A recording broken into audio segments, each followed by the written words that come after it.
Well, hey guys, welcome back to the channel. As you know, I've covered a lot of GEVOs in my day, and I may have even covered ScaleTrains a couple of times, but they have another run of the GEVOs out as of a few weeks prior, and we're going to take a look.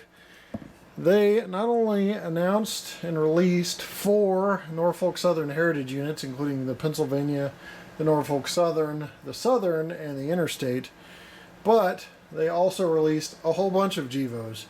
And my thought process going into this video is not a product review. We've done that before. This is more of a product demo, and I'll tell you exactly the behind-the-scenes thought process of what happened when I ordered all of these GEVOs from ScaleTrains. And I ordered a bunch, as you can see. There are there's 12, and there's going to be more coming when they announce, and if they announce more Norfolk Southern Heritage units. But my thought process was, I want a definitive GEVO. I want one that will do everything I want. You know, we're often frustrated as modelers because you'll have one model from one company having this strength and another model from another company having this strength and then weaknesses. So I wanted a one-size-fits-all. I wanted something to end all of my GEVO hunting, and I will tell you at the end of the video whether we did or not. So this is going to be a loosey-goosey type video, not regular format, and we'll show you what you get starting now.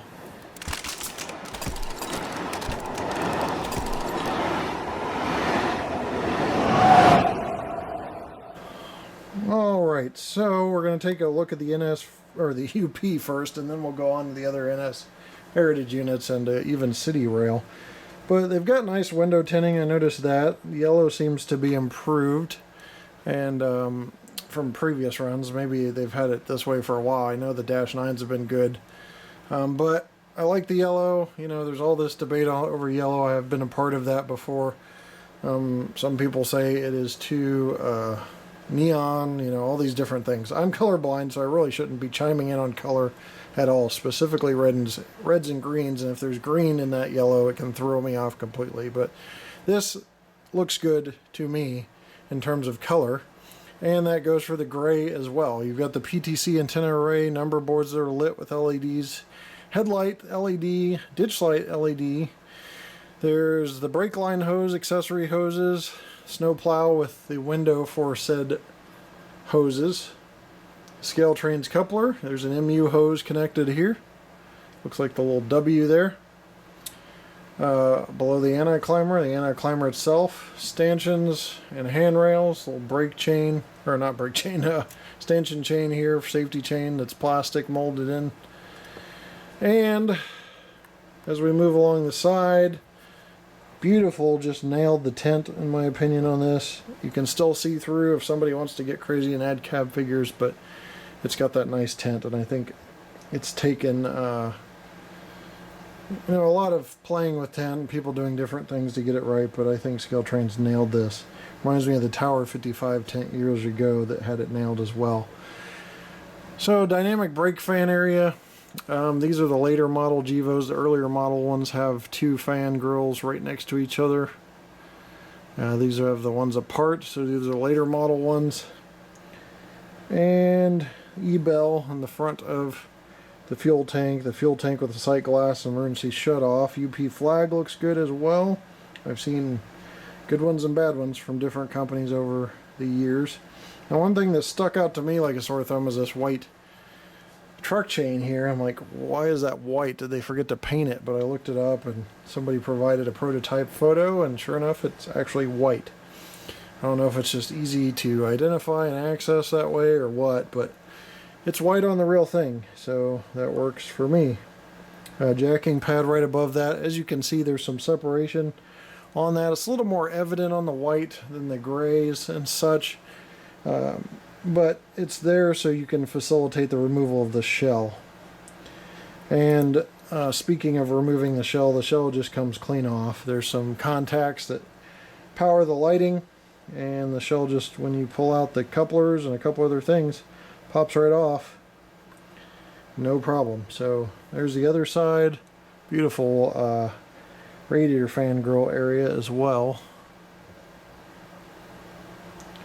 And we're back to the front here. So just a quick, we talked about these until the cows come home, but just a quick 360. So appearance so far, it's looking like this could be the one. This could be the Gevo that ends all Gevos.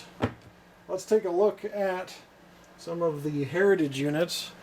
I believe they really nailed the southern paint, and there's a lot of work that goes into nailing paint colors because things don't end up as they would seem all the time. But the green paint on the southern, just going to do a Vanna White 360 real quick, but obviously they've got road name and number specific detail, including the types of antennas. So on the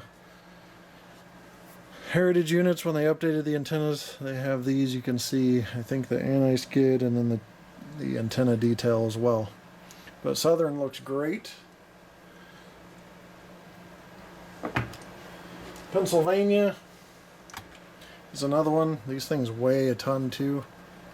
We'll go ahead and do a pull test when we run a couple of these. There's the Pennsylvania unit. Got the bolt nose, or whatever you call that, patched up nose where it's in the headlight, but beautiful locomotive. And so this isn't an hour long, we're just doing quick 360s here. Norfolk Southern heritage unit, 8114.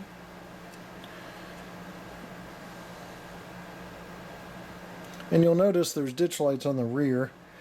That's a road specific detail because the UP does not have that.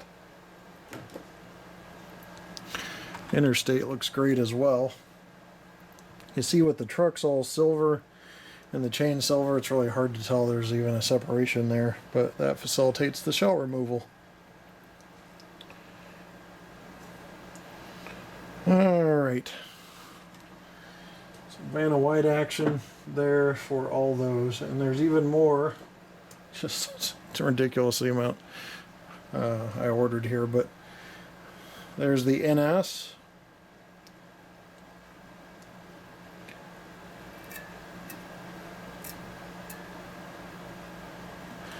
And last but not least, I think I've covered them all now, the Citirail.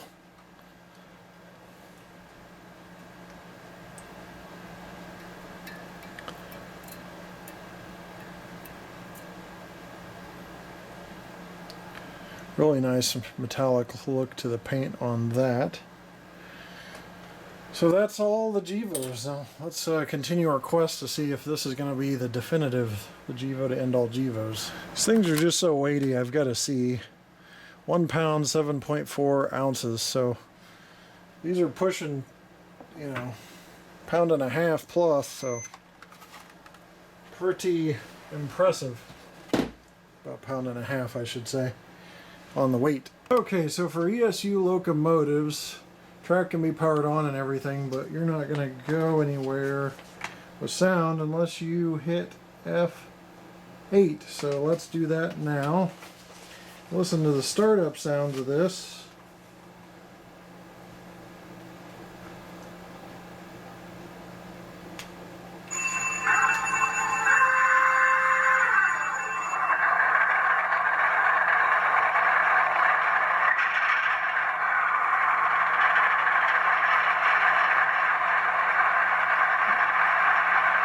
There's ground lighting too for the trucks.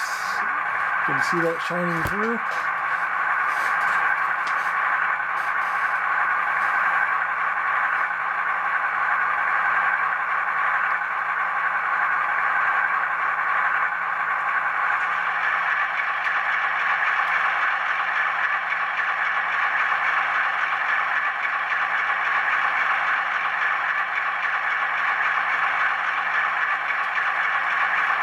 Okay, let's listen to some sounds.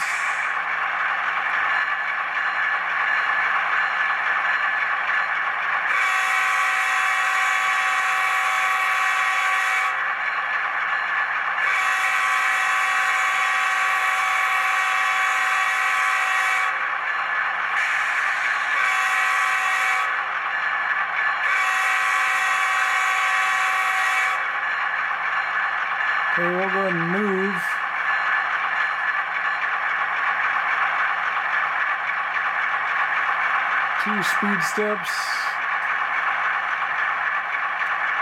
It's very slow speed control, but a little lurchy because it's so slow. 4, I think everything's smoothed out by then. 5, 6. Check reverse here. Hear the brake squeal.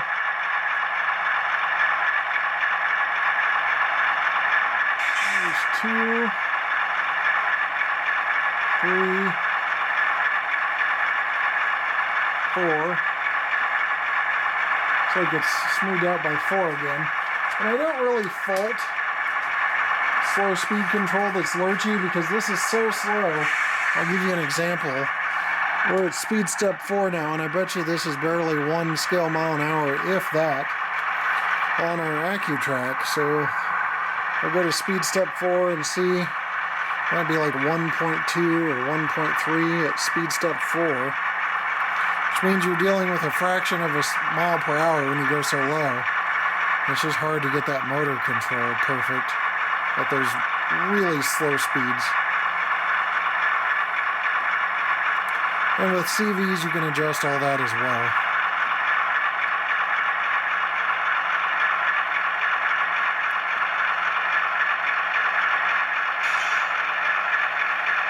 See, 1.7 miles an hour at 4 speed steps, you're talking about a fraction of a mile per hour scale when you're going at 1 or 2. So I commend them for trying to do really slow speeds, you know, of less than a scale mile an hour, because a lot of stuff out of the box is fast.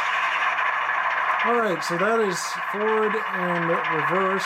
Let's go ahead and check pull test, see how we end up there. Okay, I'm going to zero this out here and get her going.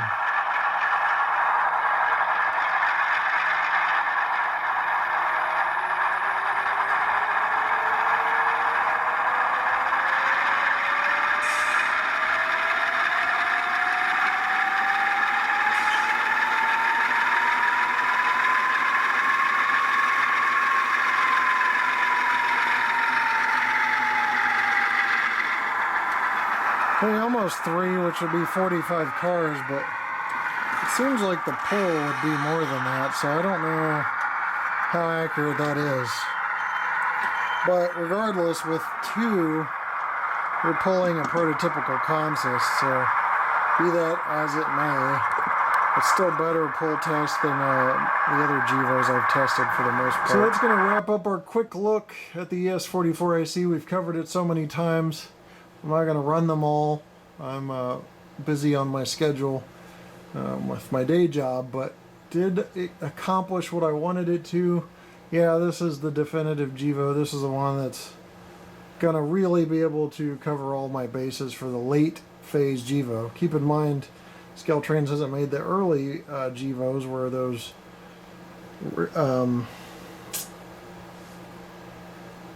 dynamic brake fangirls are right next to each other, but this late model is very, very nice. The ability to take the shell off is great. Had a couple problems with ditch lights. Their customer service is amazing. Just quickly RMA issued, shipped them back, and had the other models very, very quickly in a matter of days. Less than a week time frame. Now, I don't want to say that's going to be everybody's experience because I live relatively close to ScaleTrains, but their customer service I can for sure say is very, very quick, you know, but sometimes post office, UPS, stuff like that might be slow. I've got a package lost right now from the post office from Amazon, but ScaleTrains customer service is fantastic, and it was a good opportunity to test that out and have a couple of those issues handled quickly. So with that said, I'll leave you with a run by of a UP version. Yep, this is going to be the one that really replaces my GEVO fleet for the late phase, so it's good to have one manufacturer, and a lot of ScaleTrains boxes are appearing on my shelves now. I realize I should have told you why is this the definitive GEVO. Well, the lighting, the sound, I think industry best sound, smooth drive, good details, paint colors nailed, tint on the window is nailed, and it's pretty reliable design, easy access to the inside, you name it. This Jevo has it. Fine detail. So really it's covering all the bases modelers want, in my opinion. Now, you can make your own opinion, but I've come to the conclusion this is the definitive Jevo for me.